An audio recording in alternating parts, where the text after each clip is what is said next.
Joining us now is Donald Trump's niece, Mary Trump. She's the author of a book about her uncle called Too Much and Never Enough, How My Family Created the World's Most Dangerous Man. She's also the host of The Nerd Avengers on MaryTrumpMedia.com. And I should tell you, this is Mary's first interview since this verdict today. Mary Trump, it's nice to see you. Thank you very much for being with us tonight. We appreciate having you here. Oh, it's great to be here, Rachel. What was your reaction when you first heard the news? I was, as you can imagine, relieved, happy, and it took a minute to sink in. But it also, as the counts went 1 through 34, guilty, guilty, guilty, et cetera, the weight of this moment really sunk in. It really hit me. This has so much meaning for all of us. I'm incredibly proud of my city and my state. I am really just relieved on behalf of the American people. This is such a long time coming.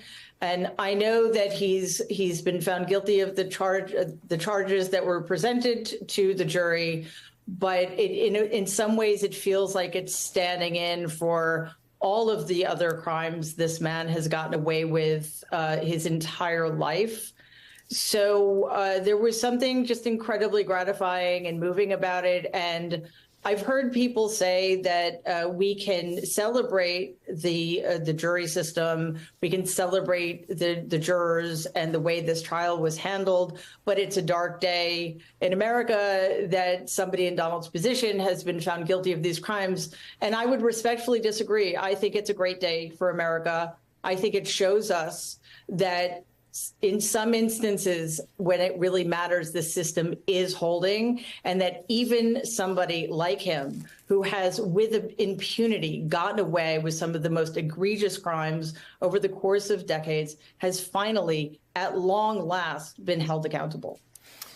What impact do you think this will have on him personally? You understand his sort of demeanor and his history in a way that the rest of us don't. The rest of us have only ever seen the public side of him. How do you think this will change him or land with him? How do you think he'll respond?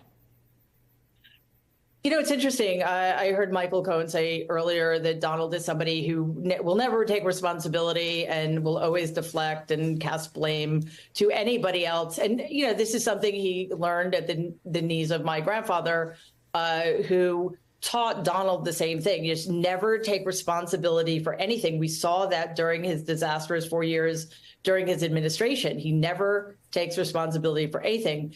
And because of that, along with the fact that, again, he has operated with impunity for so long, I think it's going to take a while for this to sink in. And I think we're going to see a very similar dynamic to what happened after the 2020 election. There was a moment in private when he understood that he had lost. He will understand that he has indeed been found guilty on 34 criminal counts. I'm sorry, I shouldn't smile, but it makes me smile to say that out loud. But the humiliation of that is going to hit him so deeply, as it did 4 years ago, that he, as I believe you said earlier, will have to create his alternate reality. And unfortunately, we see that this is not something that just impacts him. This is something that has drawn in millions, tens of millions of people, and it has left all of us at risk. So I think we need to expect the same thing here. He will do everything in his power to spin this so that it is, well, he'll try to make it an advantage to him. And we need to guard against that. And he will also stop at nothing to change the subject. So I do not agree that we don't have to worry about violence here. We need to worry about his willingness and eagerness, actually, to use his power and his platform to get other people to carry out his threats. We saw this yesterday when Officer Fanone's mother was swatted shortly after he showed up to speak his mind outside of the courthouse yesterday. So there's a lot going on, but we can never, ever underestimate or overestimate, the extent to which Donald will use any means at his disposal to deflect and get his way. Mary, it's Alex Wagner. Thanks for joining us tonight. We know from reports and from witnessing ourselves that your uncle was resting his retinas, to be generous, at many points during this trial. When the verdict was read, however, he was very much eyes wide open. He was paying attention and he was largely expressionless. Maybe that's because there weren't cameras in the courtroom, or maybe just because he was intently focused. Do you think he is afraid right now? There is the very real possibility that he will serve prison time. It may not be this year. We don't know when it will be. But given what Michael Cohen served for the same crime, I do wonder if you think he quietly is very scared. Well, he certainly should be. And whether he expresses that consciously or not, I don't know. But certainly on a deep level, he is afraid because, Alex, this is a moment he has been dreading his entire life. Donald has always known that he is nothing of what he's claimed to be. He is not a tough guy. He is not an outlaw. He is somebody who is terrified of humiliation. He's somebody who understands that in the language of my family, being a loser is absolutely the worst thing you can be. He cannot pretend otherwise. And I think he also must sense that this is a very big domino that's fallen here. And we may see, or hopefully we will see, a very swift unraveling of his support. I think we're going to see a lot of trial balloons in the next few days from Republicans who may not want to be associated with somebody who is a convicted felon running for the presidency. But there are all sorts of reasons for Donald to be afraid right now. And I think chief among them, even though this is not something that can happen in reality, he understands that in my family, if you're a loser, that's something that's going to get you killed. Metaphorically speaking, of course.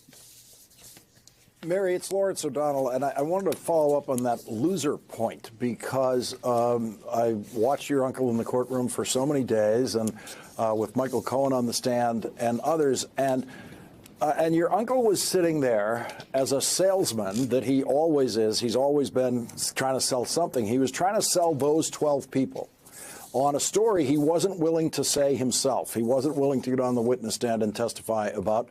Michael Cohen did testify. And now, when Donald Trump heard that word guilty 34 times, he discovered that it didn't work, that he spent all these weeks in this room trying to sell those people, and it didn't work. They unanimously, they did not buy it. And at the same time, when he heard those 34 guilties, he had to realize they believed Stormy Daniels. They believed everything she said, every one of those details about inside the hotel room. They believed Michael Cohen. They did not believe my side of the story that I was trying to sell them. And so he comes out the loser in that, charm and selling contest with that jury. And I'm just wondering what that does to him, because that goes to the very core of what he thinks his talent is, which is convincing people of things. Lawrence, it's such an excellent point. We see, and he has learned what happens in a situation in which he is not fully in control, or he doesn't have other people controlling the environment to his benefit. And we saw this, I think, in part by his complete lack of understanding that he even needed to try. I think if you want the jury on your side, you're not going to fall asleep during people's testimony. You're not going to attack them ever in any way whatsoever. You're going to be attentive. You're not going to complain about the conditions inside of the courtroom, because he's not the only person who needed to be there, but he's the only person who was there because he didn't have a choice, because he's the one who committed these crimes, we can now say. Everybody else had to be there also because of what he had done. So he just didn't understand what it means to cater to people in an environment he doesn't control. And I think it was his lack of control that made it impossible for him to rise to the occasion. And of course, we know he was never going to testify. So he really needed to just sort of behave like a respectful, decent human being who is taking this seriously and not just sort of skating on his hope that the jury was going to be so intimidated by him and his power and his position. And it failed miserably. And I think he's going to understand that. He will blame his lawyers. He will blame the judge. He will blame everybody on this TV program right now. You know, he'll blame everybody. He won't take responsibility, but he will understand the limits to his own personal power. And I think that's going to freak him out.